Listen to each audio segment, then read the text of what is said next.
Mon film d'espion préféré n'est pas un film catégorisé comme un film d'espion. Donc avant de vous expliquer pourquoi je l'apprécie et surtout pourquoi je le considère comme un film d'espion, je vais m'amuser avec un petit jeu, à essayer de vous faire deviner le film, avec un pitch où je vais faire exprès d'omettre le détail le plus important qui fait que personne ne le considère comme un film d'espion. Donc le protagoniste, le personnage principal, travaillait avant pour une organisation internationale dans des lieux de conflit où il risquait sa vie.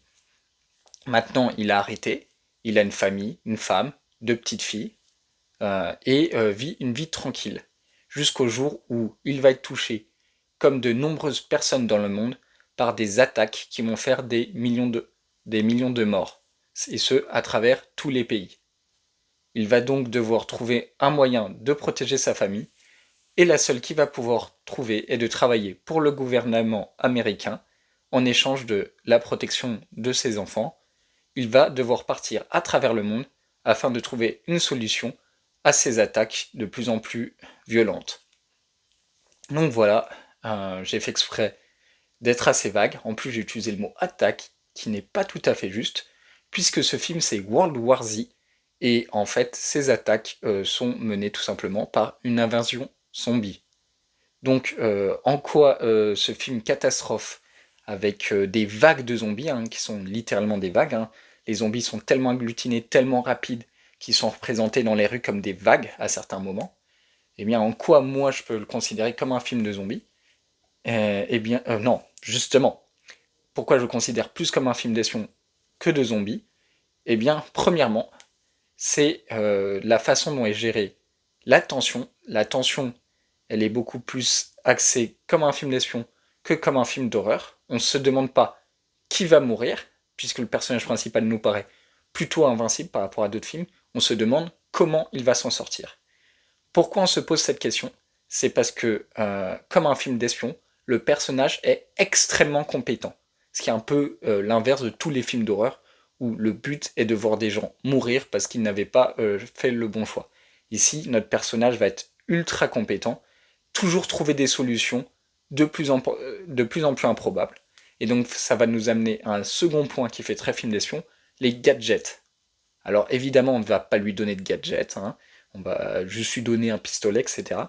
Mais dans ce mélange à la fois de film de survie, qu'est le film de zombie, et ce film d'espion, en fait, il va y avoir un petit jeu, comment il peut s'en sortir avec les objets qu'il trouve autour de lui. Et en fait, c'est un aspect très MacGyver. Donc, du scotch, un journal, qu'est-ce que je fais? Je me scotche autour du bras et j'ai une protection avant-bras qui va tenir évidemment le temps que d'une seule morsure, mais c'est déjà pas mal. Pareil, j'ai trouvé un fusil de chasse, j'ai du scotch, rien ne m'empêche de prendre un couteau, scotch, hop là j'ai une baïonnette. Et ça va être comme ça tout le long du film. C'est quelque chose qui est très appréciable, parce qu'on va pas voir le personnage qui est tout le temps en mode oh non, j'ai pas les bonnes affaires, hop hop hop, c'est un vrai film d'espion, je trouve une solution. Et ça, vraiment j'adore. Ça change beaucoup des films de zombies classiques, et c'est parce que c'est importé du film d'espion. On a aussi évidemment la musique. Le thème principal, c'est Isolated System de Muse. Et c'est un musique au piano très répétitive qui est plutôt sur la tension. Rien d'épique. Aussi rien d'horrifique surtout. Et la musique n'a pas de paroles au sens où personne ne chante, mais il y a des petits extraits audio.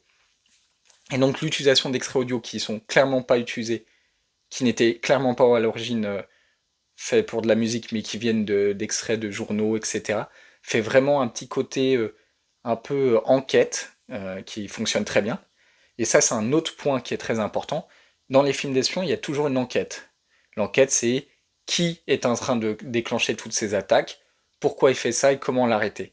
Ici, eh bien, on va très rapidement nous répondre aux deux questions. Le qui et le pourquoi, on n'en a aucune idée. Par contre, un biologiste que va rencontrer le personnage va nous dire la seule question c'est comment s'en sortir. Il va donner des indices et notre personnage va voyager à travers le monde pour interroger des gens afin de trouver une solution.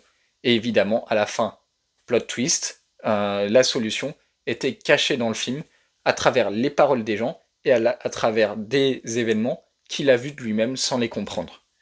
Donc ça, c'est une construction que je trouve très intéressante, hein, qui fait très film d'action.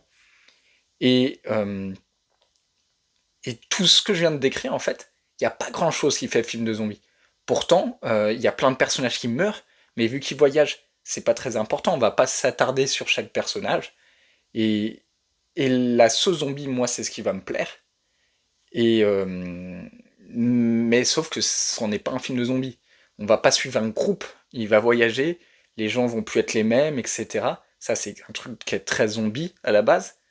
Le personnage principal, on n'a pas peur pour lui. Il y a de la tension, mais on se demande pas est-ce qu'il va mourir à la fin. Personne ne se pose la question, ça paraît évident. Et est-ce qu'il va réussir à sauver le monde? Bah, c'est un film d'action. Donc autant sur un film de zombies, la question se pose. Il y a des films de zombies qui se terminent mal. Là, la question ne se pose pas. Ça paraît évident qu'il va réussir.